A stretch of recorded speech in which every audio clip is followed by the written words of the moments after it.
everywhere.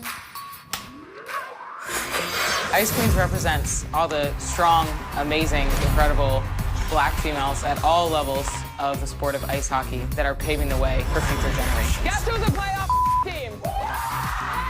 I could be the forecast of the future of the women's game. The black girls are coming. Being able to see it, you believe you can be it. Representation counts. When you want something to be where it should be, it's never fast enough. Having a gold medal sitting on my chest was the most incredible feeling in the whole world. I'm just happy that I can be the player of color for many younger girls. I was a player, I was a coach, I represented my country. I've been in the game for over 40 years, and I can't wait to see what the future holds for our games. That's Ice Queens, a documentary by this man, Kwame Damon Mason, starring in part this woman who joins us, Sarah Nurse. Thank you both for coming on and sharing this doc, which is set to drop tonight, Sportsnet 360 at least, because it's already dropped other places, following Hockey Central at 7:30 Eastern time. All right, so I'm glad you both are here, but allow me to quote one of my favorite queens, Latifah, and I'll recite the chapter and verse. The title of this recital is Ladies First. Okay. So Sarah, I will start with you. Kwame reaches out and says, Ice Queens, we're doing a documentary on women in hockey of color. What was your response to that?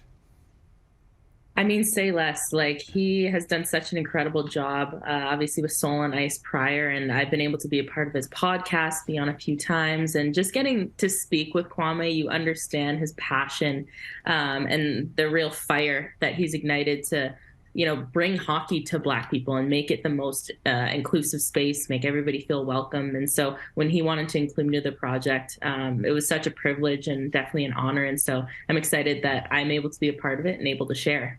All right, so you mentioned Soul on Ice. I said the latest piece by Kwame because some people may know you as the director and the man who put together Soul on Ice as well. So bear with me on this, everyone, because I've always strived to make sure that I'm listening and learning, especially as a straight white dude with this platform, to make sure, you know, sometimes you gotta be silent. That means listen, you switch the words around, you switch it. I've always thought it was important. And I was lucky enough to grow up where I did, have a lot of good friends from many different backgrounds and have real conversations. And because of it, even in 2023, I've never been afraid to be checked. Right. Okay? And something I say, something I do, I'm okay with it because even though it can be hard, it usually leads to real conversations and sometimes real change. I go all this way to say, Kwame, I heard that your getting checked led to this process and led you down this road. Yeah, so when I showed Soul on Ice, Past, Present, Future back in 2015, 2016 with the National Hockey League, I was touring a lot of the NHL cities, having a great time, a lot of success. People are embracing it. I'm feeling good about myself. I'm in Chicago. We show the film, and everybody's asking me great questions. Again, feeling myself, feeling good. And then this young little Black girl got up and said to me, "Where are all the Black girls?" And it made me sink because when I was making Soul on Ice, I really wanted to include the story of Sarah Nurse, the story of Angela James. Those are the two women that I knew of at that time. Right. Sarah's dad wouldn't return my phone call, but, Angela James, and she'll tell you this story, like I was hounding her and I didn't have my stuff together at that time and I wasn't able to really give that part of the story justice, so I kind of left it out. But when this young lady in Chicago checked me about that, I said it's my mission that one day I'll make sure I tell the story of these women because I think it's very important to tell the story of women in hockey and more importantly, Black women in hockey, because sometimes when you're talking about a women's movement, Black women are usually the ones that are left out of the conversation, and especially hockey, I wanted to make sure they were included. That's awesome. So Sarah, you're a little bit younger than us. Kwame may have seen it through a bit of a different lens than you. When you went through this process in making this film, what was your experience like and kind of walking through that road?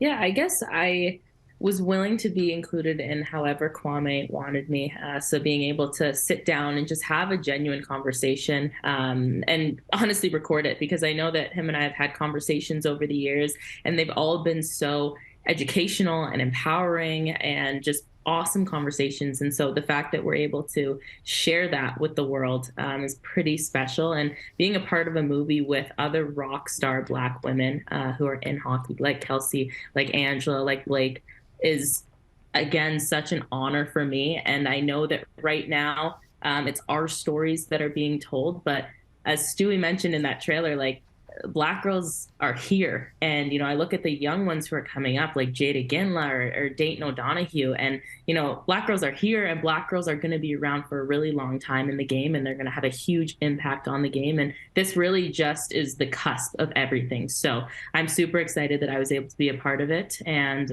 again, to Kwame for making this film is going to inspire a generation of players. I want to talk about it at a flash, but as you can tell by all the papers in front of me, I do enjoy research every once in a while. Yeah. So what did you learn while making this? Man, I learned that really that it's very important that we share stories of these great women, because it matters. Representation matters. You know, this generation of young Black girls that are playing hockey, they've got Blake Bolden, they got Sarah Nurse, they got Michaela Grant Mentis to look up to and say, this is who I want to be.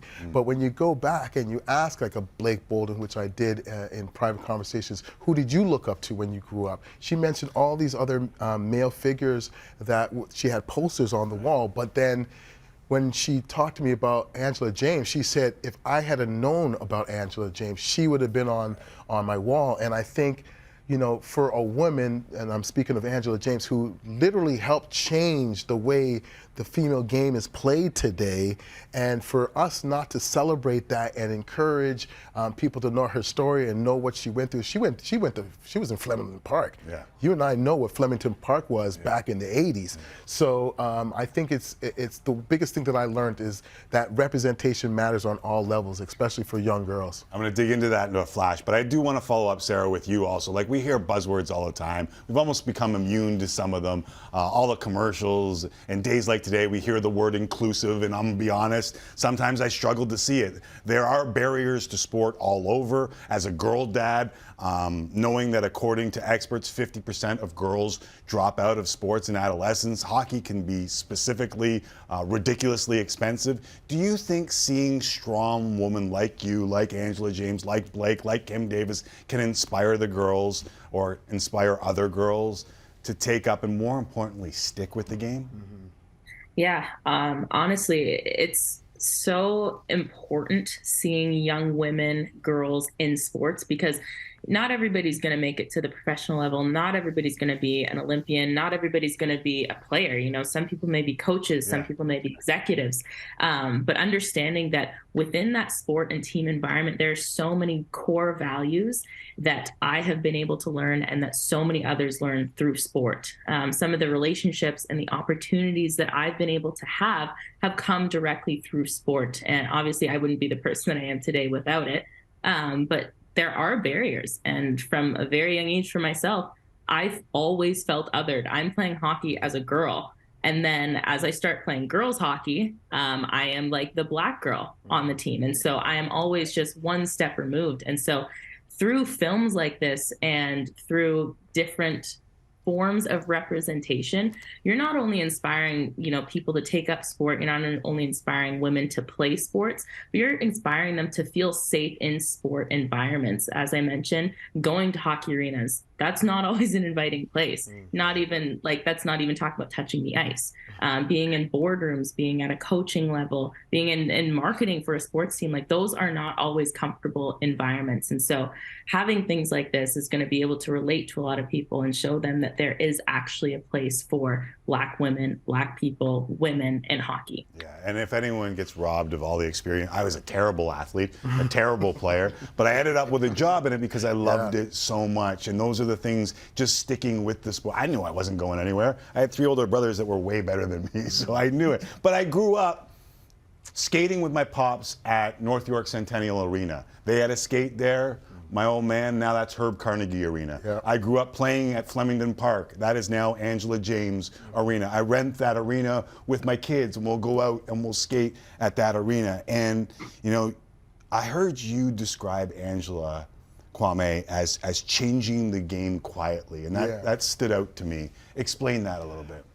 You know, Angela's such a very humble person, you know. She's not really so much wanting to be in front of the camera, but she's got her feet dipped into so many different avenues, you know, working with the Toronto Six. I know she mentors a lot of young girls. I know she coaches a lot of young girls, and these are the things that, like, I always tell her, I'm like, Angela, you got to let people know. And she just tells me, it's like, nah, Kwame, this is what I do. This is my passion. And it's not about the front page. It's about actually making a difference. And the simple fact that she is staying within the women's game tells me a lot about her character, because she can get so many different positions in the NHL, maybe some different teams, head office and all that, but she decided that she's not going to do that. She's going to stay within the women's game, because if she leaves, then who is going to take up for the young women? Who are going to take up for the ladies that are playing the game? And so that's why I say she's making a difference quietly. There are times for quietly changing things, and there's some times where you got to be loud. Yes. I hope this is loud and clear. Sarah knows this. Open door anytime you want to pop by. NHL analyst, superstar player, gold medalist. Anytime you want to pop by. Green-eyed bandit. The green-eyed bandit. EPMD reference here. Kwame, same thing to you. Thank you, are brother. now officially a friend. Appreciate it. Anytime you want to pop by, feel free. Doors are open. And big shout out to Socrates, who did the end song today for all those Canadian hip hop fans. Yes. My man, one of my favorite artists of all time, Socrates, did the last song for the film, and I think you guys will really enjoy it. Yeah, he's done some Raptors openings in the past that have been absolute fire. Appreciate both of you stopping by. Thank you. Thanks, Sarah. There is Sarah Nurse, Kwame Damon Mason here on Tim and Friends.